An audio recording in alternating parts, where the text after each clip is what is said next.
Well, good morning, everybody. I am standing on my porch and I have my very weedy garden here.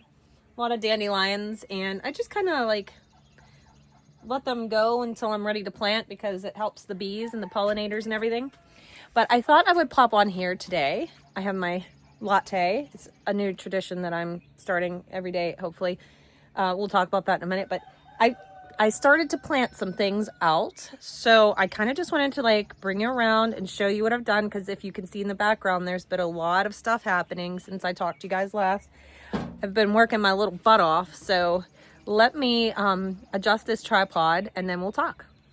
All right, so as you can see, I got some things planted in the green stalk and I'm pretty excited about it, to be honest. These tomatillos have been through it. I put a couple tomatillos in here just to see how it goes. They did not like the fertilizer that I used. I used a Fox Farms blooms and buds or something like that fertilizer. It was for flowers and vegetables. Since I'm growing both, I figured I would use that one. These tomatillos did not like that fertilizer. I lost all my leaves except for the top couple on them. But they are... What's this little pest? Get out of here. Anyways, they're doing a lot better. Some things are just really tiny. Like I have this chamomile right here and it's like this big, but it's growing and it's thriving. So like right here, oh, there's a tiny little eucalyptus. I have a better one on the other side. This, I just kind of filled it full of experimental things, I suppose. Like this right here is a patio baby eggplant. So this is meant to stay small and be grown in containers. So I thought, why not try it here? The tomatillos, again, is kind of just an experiment to see what works. At the bottom, I have a cocozelle squash, which is another one that's actually really good to be planted in a container. So we'll just see how that goes. There's a lot of herbs in here. And these little wood boar bees that are flying around. There's a lot of herbs. Medicinals like the eucalyptus. I have the chamomile in here. I have a lot of lettuce. I have a spinach. Just all kinds of things chocked full in here to see what sticks. This is my experimentation year because I've never used a green stalk before grown vertically. So far, I like it a lot, but I will say I water it like they say to. You know, you fill the top up until it starts coming out the bottom. But I still see the surface of the soil is dry and crusty. So I've just been doing that, but also watering the whole thing a little bit. Just not over watering it, but I want to make sure that the top of the soil stays damp, especially right now when I have such small things in here that I'm really trying to get to grow well. So I'm probably being a hover mother, but I want this stuff all to thrive. So that's probably why I'm doing that. I also put some basils in these just to see if it works, because I think the cinnamon basils and the lemon basils smell so beautiful. So I definitely wanted to have them on the porch. There's Chase. There's some potatoes that I have to get ready to go into the ground. So we're going to take a little jaunt down here. I love this little corner. Now, yes, those are last year's basils, and I am planning on using those for this fence that we're gonna do a video on this fence, hopefully this week, so I can get it finished. So that's why I've kept these stemmy basils and a lot of the weeds that are in here, because that's gonna be like the dead hedge part of my fence that I'm putting in. But my blueberries that I planted last year are doing really good, and up front here I put celery. I am planning on putting some rhubarb in here as well. So that's going to happen. I'm going to try to get everything out this week. This is kind of crazy because this is the end of April. And typically in our area of Pennsylvania, you don't see people planting anything in their garden until usually Mother's Day. A lot of people wait till Memorial Day. And I've been watching the weather. The Old Farmer's Almanac said middle of April was our last frost date, and I did not believe it. And I've been watching the weather, and it's good. So I am just planting things out, and if I have to cover things, I'll cover them. I do have plenty of fabric to cover if need be. So, you know, we're just going to go with it. And I have a hope, I guess, if you will. Sorry.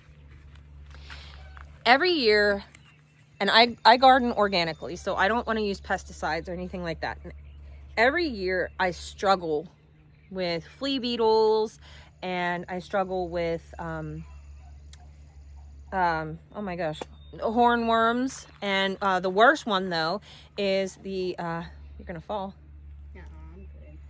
is the vine borers and the squash bugs. Those things like absolutely kill everything that I plant. So my hope is that the bugs didn't get the memo that the weather's nice and they might not attack my stuff until it's a little bit older. Now I'm guessing that's probably not going to be the case. I'm guessing they probably got the memo because nature's smarter than we are. But I'm going to just go with that and hope that it works out. So anyways, back to the gardening bit. I do have what did I do? I think I did a cucumber and another one of those, patio, no, not the eggplant. There's a cucumber over here and a cocoselle squash. I guess we'll be surprised together. I literally just planted this stuff. Now this garden bed, yeah, it looks weedy and terrible right now, but I'll come in here in one day and clean this all out. This garden is going to be a lot of direct seeded items.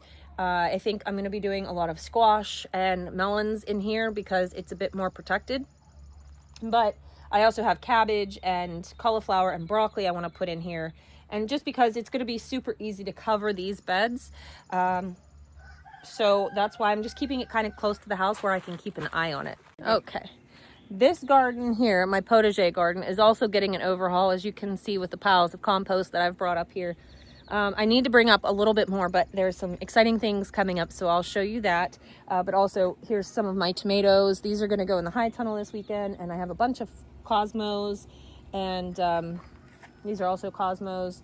And I have some zinnias here, just all kinds of stuff, some more lettuce. I think this is kale. No, this is broccoli. These might be zinnias as well, yeah. So, and over there I have something very cool. This is horehound. So you know those little candies that you can get, the horehound ones, they kind of almost resemble root beer in a way. I'm growing that because it's medicinal and I think it will be really fun to experiment with. It reminds me suspiciously of the mint. Look at this, the mint. The mint is invading my walkway. I actually harvested some that was right in here and made some tea the other day, so I would have to do that with the rest of this. But if you look over there by Chase's feet, there's even mint. And I even have yarrow coming into the walkway now, so I have to get in here and clean this all out. But the mint patch has just gone off. There's mint in here and there's lemon balm. So I don't know if the horehound is going to be as invasive as the mint. Let me know if it is. My sage has come back beautiful from last year, and lavender is also doing very well. And yeah, it's very weedy right now. I have to get in here and just really clean, but my priority has been in the other garden, so I'll show you guys that. But I have peonies coming back right there. Here's another one over here. And look, this is random yarrow. This is random yarrow that I did not plant here. There's another peony. I'm gonna let the yarrow be. And get rid of the rest of the stuff. But what I want to do is I want to take my compost and kind of bank up these garden beds a bit, and then take my blocks that are over there and kind of just line the walkways with it, because I think that'll be really pretty. But yeah, this middle garden bed, I got to bank this up too. Then this will all be planted out. There's another peony. Yeah, so here's a little bit of asparagus here coming up. There's a couple things here that are second year stalks, so we've been picking at those and eating them. One kind of bummer is my strawberries. They were coming on really, really strong, but we got hit by frost overnight when I wasn't expecting it, and it like killed most of my patch. So that's a bummer, but there's always next year. So I'm gonna harvest this, and then once I'm done, I'm gonna mulch it a little bit better. That way it's good for next year. I also have morning glories coming up in the middle of my walkway. So yeah, just a lot of work in here. Look, I have my Ella campaign is coming back. And this garden is probably going to be riddled with tomato volunteers. absolutely riddled with them. I'm gonna do my best to pick them as they pop up, because I do not need that amount of cherry tomatoes ever again. So we'll just pop over here real quick and I'll show you. I don't have a whole lot in here. The amount of restraint I showed this year is pretty impressive, to be honest. All right, so this is what it looks like. I mean, I really don't have that much in here right now. I have a lot of squash and pumpkins. I had a mouse take some seeds out, so this was a Grazzini zucchini. I'm gonna try to plant some more of those, but I don't think I have too many more of those seeds. That one didn't really come with that many, so he did the same thing with my marigolds back there. He took all of my marigold seeds, but yeah, this is cabbage mix here. I have some fennel growing and some kale. Oh my God. I think, yeah, that's kale. What's that? What? Oh yeah, the ants. So this is that bed of tomatoes. I planted these the same time as the ones outside, and for whatever reason, they just are stunted, but I've been fertilizing them and hopefully they'll catch up. But I have some more cauliflower and cabbages back there. I seed started some beets. Let me see if I can adjust you guys. I seed started some beets because I'm hoping that I can really get a big harvest of beets. So my thought was, I seed start these, I'm gonna put them out pretty like this week. I don't want them to get too big, and then I can also succession sow the week following. That way I always have beets, you know, to harvest. And I want to can a lot of them this year. But yeah, I have a lot more squash. Look at these guys going off. These are the Zyphers. Those are my favorites, so I'm really glad they're doing very well. You can stuff it in one of the empty slots and see if it'll grow. Here's, look at the little honeybee. Hey, buddy. It feels hollow. Right up there. Do you see the little honeybee? Oh. He's chilling. These, I seed saved these last year from some pumpkins I got up at the Amish, so I'm excited about those. And here's my rhubarb. I have echinacea here and amaranth back there. These are my tray of peppers, and these are going to go into the tunnel hopefully this weekend. I have a lot of things going on this weekend, so it might not happen, I don't know. And here's just a bunch more of either medicinals or herbs. I have wormwood, it's very tiny. Woad, catnip, valerian. This is toothache plant. It's really, really cool. I can't wait to show you guys these flowers. And there's a toothache plant that got in here with my motherwort, and that rhubarb didn't do. That's what I have going on in here. It's really not that much, and honestly, I feel like I underplanted. I'm gonna lose my cup. So I have decided, you know, like oops, there goes my tripod. You know how sometimes you just need a change. There we go. You just need something like to change in your life to make it seem more exciting. And so I decided, like, I have an espresso maker and I absolutely love making lattes and cappuccinos and stuff. So I just decided every morning I'm going to treat myself and make a cappuccino or a latte and just enjoy it without being pulled in 9 directions. So that's what we're doing. I'm just making a video with you guys because that doesn't feel like work. That just feels like talking to a friend. It's so good. And it's good for the mind too, to create new habits. So this is day 3 of my new habit, and I'm enjoying it immensely. So let's come up here and show you guys what I have been working on, back-breaking, and show you my canary in the coal mine here. This just looks like 2 piles of mess. This is going to be potatoes. I just have to neaten it up, but I was letting it kind of dry out a little bit, and I'll probably till it a bit. So that's going to be my potato patch, and this right here is where I'm going to plant a lot of my flowers. I thought a row of flowers would be absolutely beautiful. My onions are taking off, but look at it. All of these have been filled to the top with compost. I couldn't be more excited about how it's all turning out. Yeah. So this was a lot of work. This was a lot of work. But I'm real happy with how it turned out, how it laid out. I can get my mini skid in here, and I did. I filled all these with the mini skid steer, and I back dragged the ground so that it looks real nice, and hopefully I won't have a weed problem.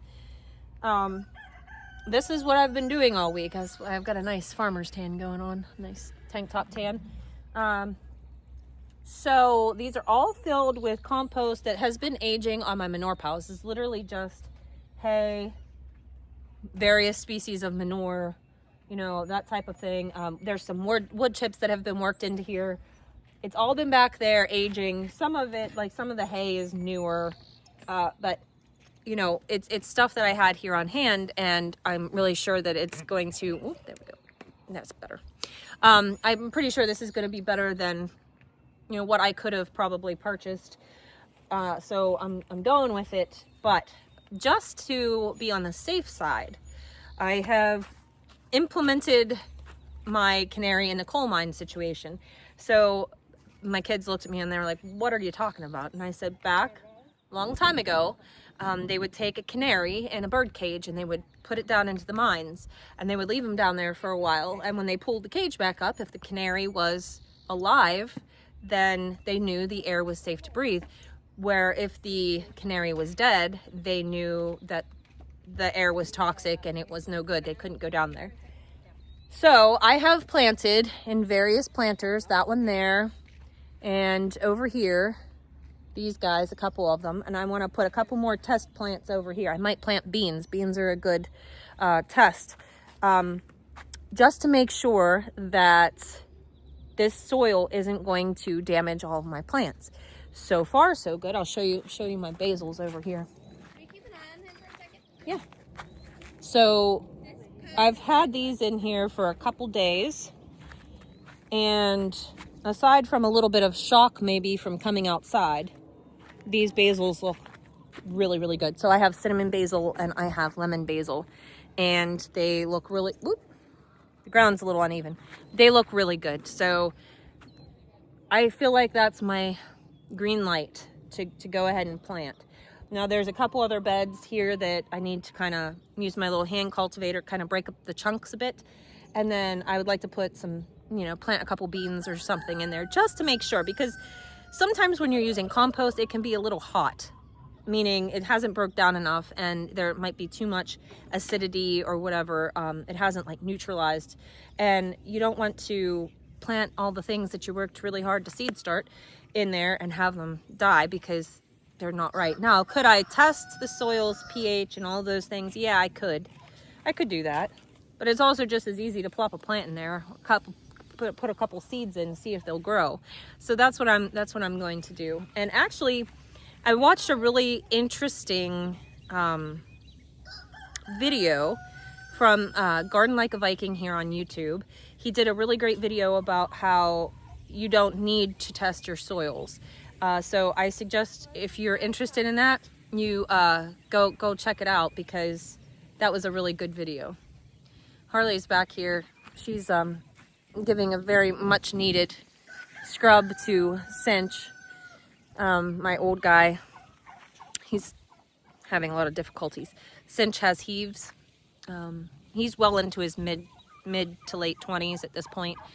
He was a rescue. I've had him for many years. Chase is 13, and I think Chase was still being carried around in my arms when we got him. So I would say you were probably about a year, a little over a year old. So I've had Cinch for about 12 years. And he's just been the best guy, but he has heaves, and they're really bad lately.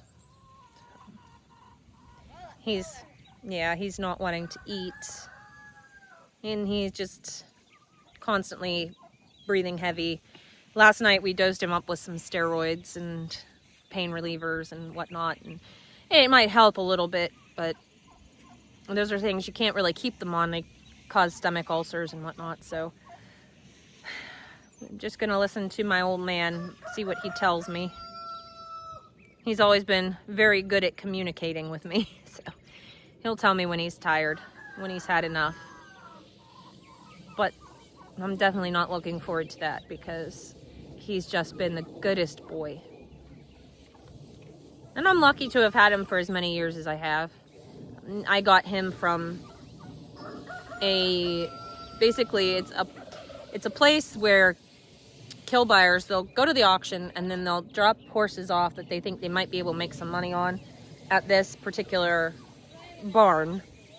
And so what they do is they'll calculate like meat price and then add a little to it in case somebody, you know, basically you're tugging at someone's heartstrings saying this horse is going to go to butcher basically, unless somebody wants to pay a little bit extra and buy him now. And that's pretty much what happens. So I got Cinch from there, 12 years ago. Crazy how time flies. But he was a real risk because I bought him sight unseen and he would not allow them on him there. And in his picture, he just looked very homely. Very, very homely. And yeah, so we really didn't know much about him. I just knew that he was sound. That's about it. And Jeff had told me, it was funny, he said, you're not paying for another horse. The only way you're getting another horse if he's next to free. So at that point, they would fundraise for people. I don't know if they still do or not. And I said, I can give him a home, but I need somebody to, you know, I need people to donate towards his bail. And so I also needed him shipped. To me at that time because I didn't have a trailer at the moment. And I ended up paying, I think it was $73 for him to be brought here.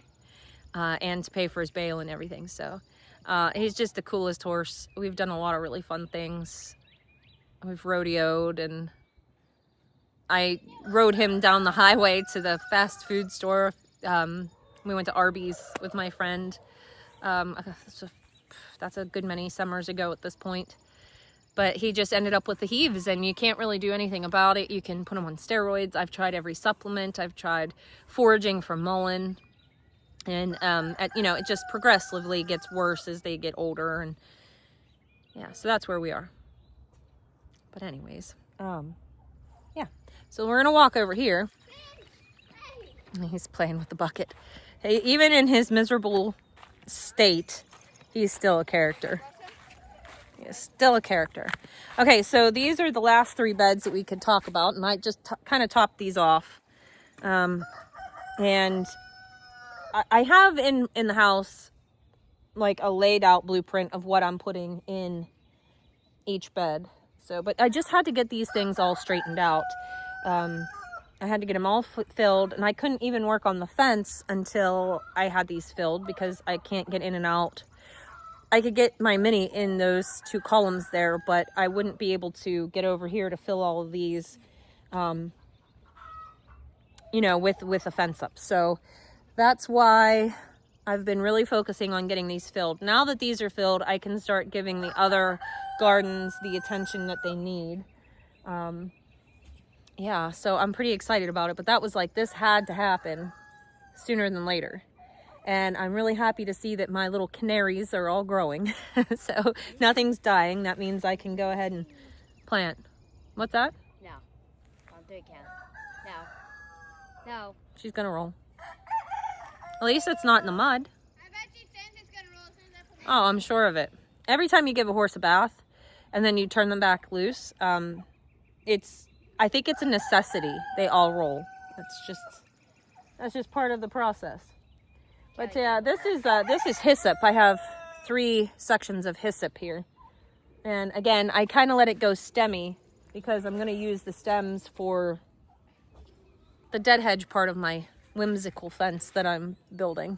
So you can see along the back here, I'm going to go across with pallets, but where it's visible to the road and then across here to the house, that's all going to be that really pretty whimsical fence. But I need to get on that too, because with summer coming, the plants are starting to put on the leaves and everything, and it might be a little bit difficult to, you know, cut down the branches and stuff that we need. And I think I've said before, this fence for this garden is mainly just to, like, if I have a sheep get out or something, so that they don't come up here and eat in my garden. I, knock on wood, really don't have a deer issue in this garden. It's over on the side garden, so I need to get that fence up too. It's that time of year where it's very easy to feel overwhelmed, and that's okay. But I need to get the stuff done. And news about the sheep barn. I have no news about the sheep barn just yet. Again, we're just kind of waiting. I got to square it up, and I'm still going back and forth on what I'm going to use to add height. I don't know if we're going to go with the pipes that are supposed to be used for them, or what we're going to do. So as soon as I have news on that, I will let you know. I think I'll be going back up to the Amish grower supply where I've been buying all of these things early next week, because I have to get my cross braces for the tunnel. You hear my raven up there. And when I do that, I'm gonna ask him about the legs. And if he has legs and they're reasonable, I'll just go ahead and buy them then. I don't have everything ready to start building this. As far as the footing goes, it's compressed shale. So we really just need to level it off to make sure that it's nice and level. And then I think we're probably good to go with that. Eventually I want to pour it with concrete.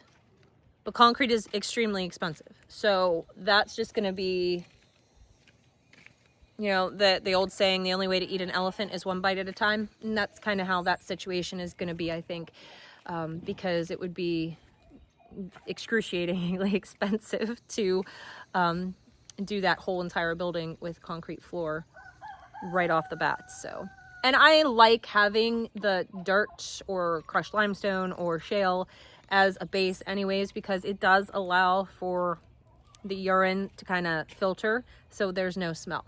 So I might decide I love it and I never want to concrete it, but we'll cross that bridge when we come to it, right? Mm-hmm. Yeah. But I have my box of plastic for the building, so you know, it's almost all here. It's almost all assembled, and I'm continuously, you know, just thrilled at the amount of savings I've been able to have by doing it this way. So it's a lot of, I have to run here for this, I have to run there for that, I have to measure up and then go back up there and then do all these things, but I am saving so much money by doing it this way. So I'm good with that. And I'm always up for an adventure. So I don't mind driving. I don't mind going up to the Amish. I actually enjoy that quite a bit. So, you know, fun things. Anyways, this video was really just to catch you guys up, show you what's going on in the garden. I'm very, very, very, very, very excited with how this is turning out. I just imagine, you know, maybe someday I will line these with like bamboo or something to make them look real pretty. But for right now, I love it. I love the layout of it. I could just imagine little, you know, little statues in there and maybe a bird bath or a fountain or something just to add character. But it is going to be an extremely functional space. I'm so excited. I've worked really, really hard, and let's just keep our fingers crossed that things grow. Because it would really be terrible if I did all this work and nothing grew. I don't think I'll have that problem, but you never know. It's a risk. Anyhow, guys, that's going to do it for today. I'm going to get this edited and out to you guys. I hope you guys have a great weekend. I'm going to try to show you guys if we might go to an auction tomorrow. I don't know. If we go, I'll take you along for sure. But just wanted to let you guys know what was going on. So I hope you guys had a great day, and I will see you in the next video. Bye.